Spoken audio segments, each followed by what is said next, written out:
स्वामीनाथन जी ने अपनी रिपोर्ट में साफ कहा है कि किसानों को लीगल राइट एमएसपी की मिलनी चाहिए। वो बीजेपी की सरकार नहीं कर रही। तो मैं आपको यहां जो खारगे जी ने कहा उसको दोहराना चाहता हूं कि इंडिया की सरकार आएगी तो हम एमएसपी की गारंटी हिंदुस्तान के किसानों को देंगे। जो स्वामीनाथन रिपोर्ट में लिखा है वो हम पूरा करके आपको दे देंगे। और ये हमारी शुरुआत है। हमारा मैनिफेस्टो बन रहा है, उसमें हमारा डिस्कशन चल रहा है। ये हमने आपको सिर्फ पहली बात बोली है। इसके आगे भी हम अपने मैनिफेस्टो में किसानों के लिए, मजदूरों के लिए काम करने जा रहे हैं। दूसरी बात स्वामीनाथन जी ने अपनी रिपोर्ट में साफ कहा है कि किसानों को लीगल राइट एमएसपी की मिलनी चाहिए। वो बीजेपी की सरकार नहीं कर रही। तो मैं आपको यहां जो खारगे जी ने कहा उसको दोहराना चाहता हूं कि इंडिया की सरकार आएगी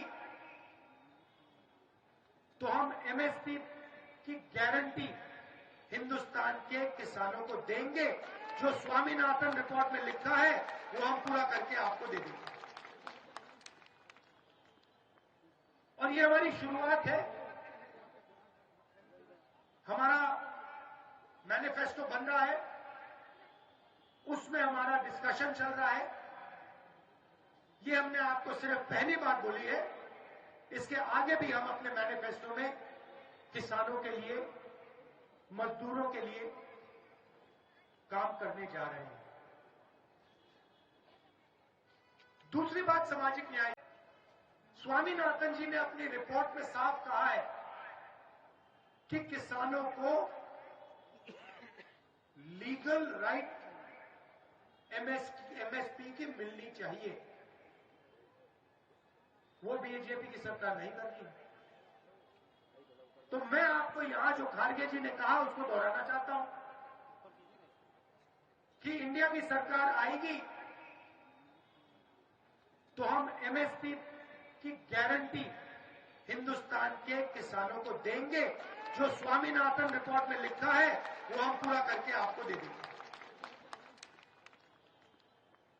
और ये हमारी शुरुआत है। हमारा मैनिफेस्टो बन रहा है, उसमें हमारा डिस्कशन चल रहा है। ये हमने आपको सिर्फ पहली बात बोली है। इसके आगे भी हम अपने मैनिफेस्टो में किसानों के लिए, मजदूरों के लिए काम करने जा रहे हैं। दूसरी बात सामाजिक न्याय।